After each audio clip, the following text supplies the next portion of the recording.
And I try once a week to get out and about and walk campus and see classes. I mean, as a dedicated hour to get out and about and see things. And thus far, in the first 2 weeks of classes, it's been the best hour. I just got back in this morning, and I just opened a Twitter feed for myself connected to Cushing, and just tweeted out a photo of two boys reading on the bricks out here with the sun beaming behind them. And then the tweet was something to the effect of, what more can I ask for on a beautiful day at Cushing than two kids reading on the patio. So just getting to know the place. In terms of my style, it is inclusive, it is very process driven. I think process is as important, and at different times in communities even more important than product, but certainly it's as important. And there have been faculty have been here for, there have been a number of them 20 plus years, so getting their insights into the place, as well as new fresh eyes is important. One big question I had while looking at your background was, as someone with an English and literature background, what's it like to inherit a library without books? Right. It's actually really exciting. I got my, when I got my tech package, in July when I started, I got a Kindle Paperwhite, and on it were the summer reading books already loaded, immediate access to the electronic library, and able to download different things. And found a book that I've been, hoping to read for a long time and just never bought, and it was there. So it's exciting, and we are looking to really leverage that library, into the teaching and learning of kids. I think to take it to the next level is going to be really important. How do you see yourself nurturing Cushing's place in the community of making sure that there's this big connection that's been getting stronger and stronger over the past few years? Yeah, it's the hopes of continuing that, and the relationships, Dr. Tracy and other, Cushing faculty and staff have built. It's really wanting to take care of, tend to those relationships, and a lot of people in the community, again, beyond the Cushing campus have already reached out. Come to campus just to say hello, and then I'm reconnecting with them in greater depth just to have conversations. So figuring, again, sort of not coming in with preconceived, ideas as to what's best, but taking in, what this community is, what the Ashburnham community, and even extending beyond Ashburnham what the community is like, and then again, maintaining existing relationships and potentially, I hope, building new ones. What have you learned in your career that you're going to bring to Cushing? Oh, that's a big, broad question.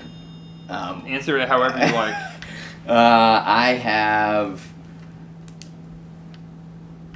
What have I learned in my career?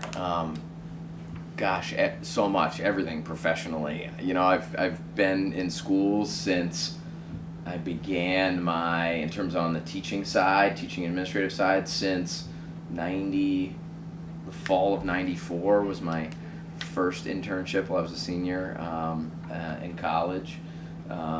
So all those years, so much obviously has been learned. But I think first and foremost, putting the kid at the center of everything I do and that we do, and that has been the tradition at Cushing.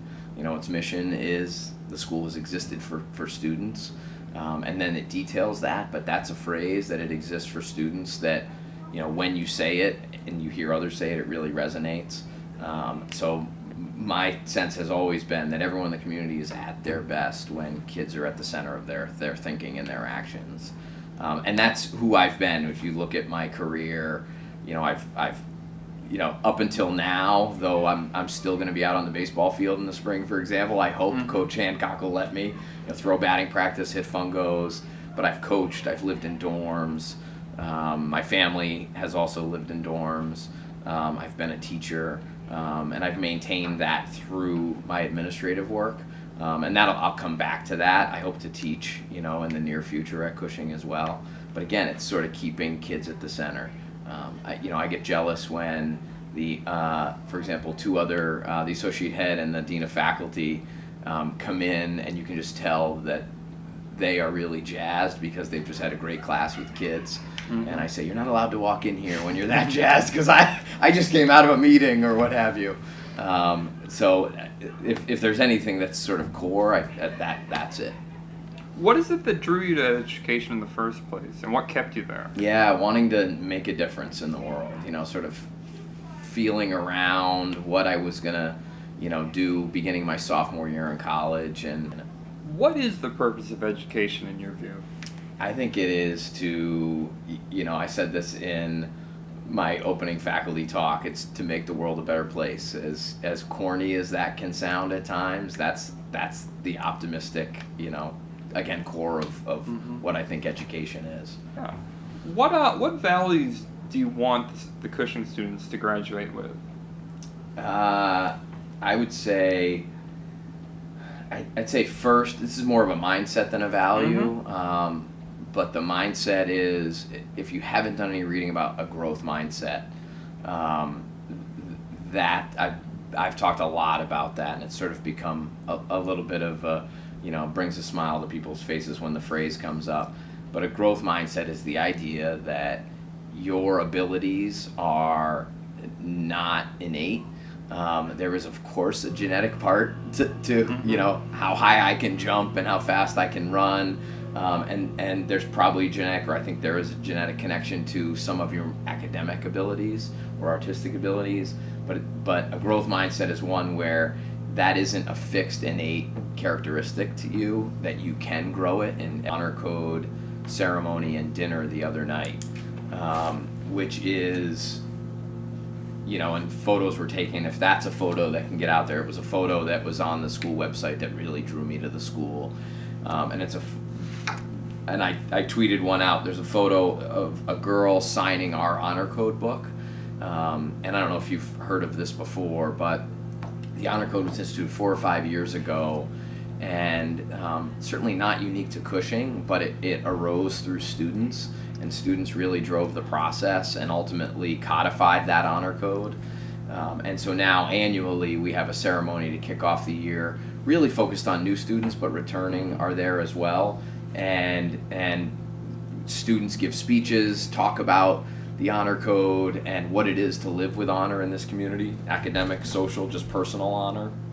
And then as dinner begins, a buffet dinner, kids are in coat and ties and nice clothes. They, one by one, the new students come up and sign the book, and essentially pledging their name, and who they are to live by that honor code. So that as a touchstone for me, has been the key value moving forward. And if you're operating from that foundation, you're gonna be able to work well with kids.